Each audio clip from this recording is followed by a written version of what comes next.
Our New Age Crisis, a Different View, written in response to Time magazine April 6, 2009 by Dr. Joseph Chemplavil.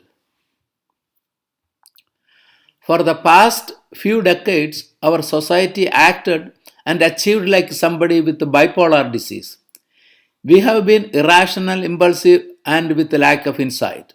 Our maniacal phase has now eclipsed into not just the recession but the depression phase. Lack of insight is a built in contradiction for a successful management of the bipolar disorder. We, however, cannot afford to have our manic depressive personality change to the schizoid one, which will be detrimental to us and others. We should be in control of our actions instead of having to react to the problems all the time. Our attitude of synthetic authenticity, false truth, and fraudulent fairness has to change. Even though the business of America is business, business as usual should not be our business anymore. Excess is success should not be our mantra either. US government borrows almost without limit in global markets and until recently allowed American consumers to spend the money they don't have. Debt driven consumerism is not sustainable in the long run, as we have realized now. We still cannot ignore what Thomas Jefferson once said, quote, never spend your money before you have it, unquote, as a nation or as a citizen. We can't support and sustain an economy by spending the money we don't have. Unless we as a nation learn to live within our means again, as President Obama said recently, we will not be able to get out of this economic crisis.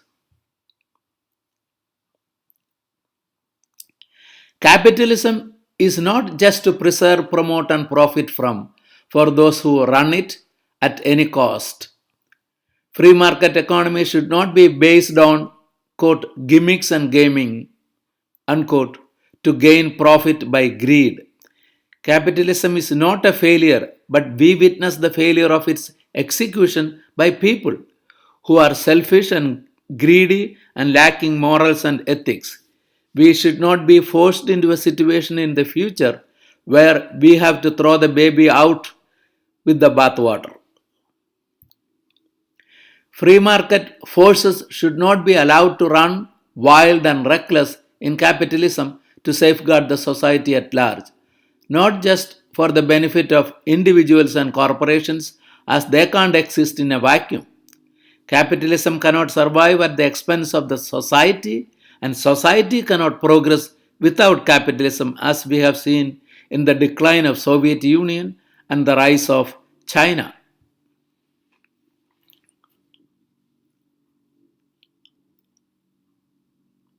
After all, controlled capitalism is not an oxymoron anymore. The recent bailout attempts and control of banking and auto industry and Wall Street corporations by the government using taxpayers' money is a clear example of this. What the world probably will end up with, in a sense, socialistic capitalism as in US or capitalistic socialism as in Europe. The basics of life to be defined by each country should be provided by socialistic programs, and all other luxuries must be earned in a capitalistic fashion. Similarly, democracy cannot serve the society well if it is run by the most expensive Congress money can buy for the long term. Quote, government is too big and too important to be left to the same politicians, unquote. As Chester Bowles said, our present so called democratic dictatorship in our US Congress should end with the constitutional amendment for term limits for congressmen, women, and senators.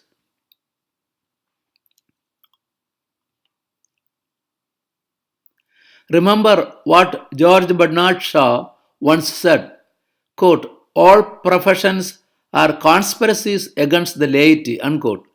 From the words of H.L. Mencken, quote, the government consists of a gang of men exactly like you and me. They have taking one with another, no special talent for the business of government.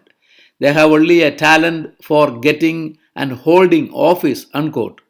Most of the time, they provide the pork barrels earmarked for their constituencies with their political theater and populistic grandstanding to get elected the next time instead of the nation's best interest at heart. As for the citizens, we should quit being a disposable society and learn to start saving more from our disposable income.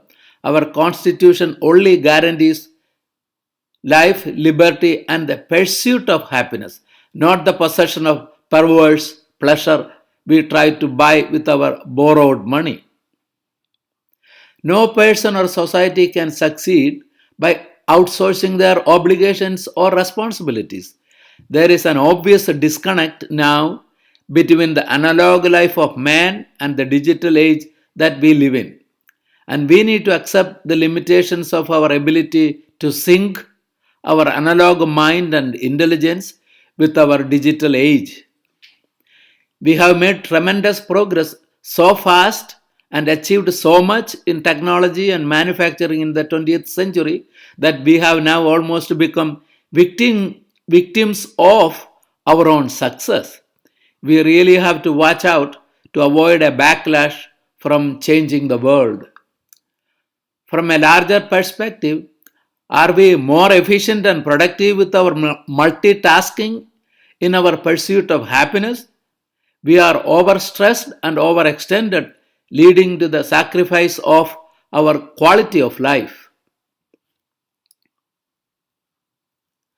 One would wonder whether we ourselves could be at a point of looking for, quote, outsourcing our own lives, unquote, so that we can be happy. Did we really achieve what Thor Heyerdahl, a Norwegian ethnologist, once said, quote, progress is man's ability to complicate simplicity, unquote. We had to compartmentalize and micro specialize our life with our silos mentality, so much so that we lost our ability to manage our everyday life by ourselves, leading not only to confusion but also to chaos, frustration, and anger, which is the recipe for destruction for individuals and nations, as we have been witnessing around the world recently. One could say, even if Jesus Christ had to return, he would have a hard time to fix the current world crisis, our economic, political, racial, religious, and other social problems.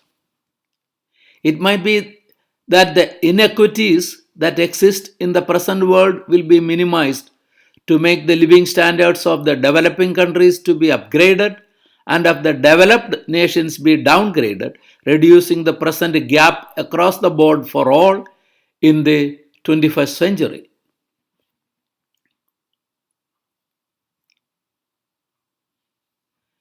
The impact on the lifestyle of Americans will be harder to bear than the rest of the world, as we had so far the highest standard of living compared to others. As most of our present generation had not experienced anything less than the best during their lifetime, we will have to learn to live with less than the ideal environment, which most of the rest of the world had been accustomed to. The higher we are, the deeper we fall. We need to reset the gauge to a lower point, at least for now. No nation will be able to isolate, protect, or insulate from the consequences of any crisis in the future, whether it is political or economic, as we all are inextricably interdependent and interconnected. We should realize and accept the ultimate truth that the culprits responsible for the present economic meltdown are us, politicians, CEOs, and consumers living in a culture of moral compass, pernicious greed, utter selfishness, brutal disregard for others, and instant gratification in varying degrees.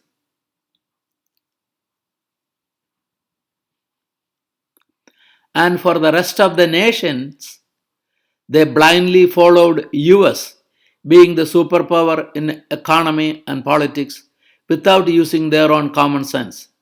We are citizens of the world. We are all in this mess together, and we have to get out of it all at the same time. Joseph Chemplavil is a physician practicing in Virginia. He was born and brought up in India and lived in US since 1972. This was a response to Time magazine April 6, 2009. The cover story was "The Reset, the End of Excess. Is this crisis good for America?" PS. After 10 years to this date, is our New Age crisis got worse or better? You be the judge. Thank you.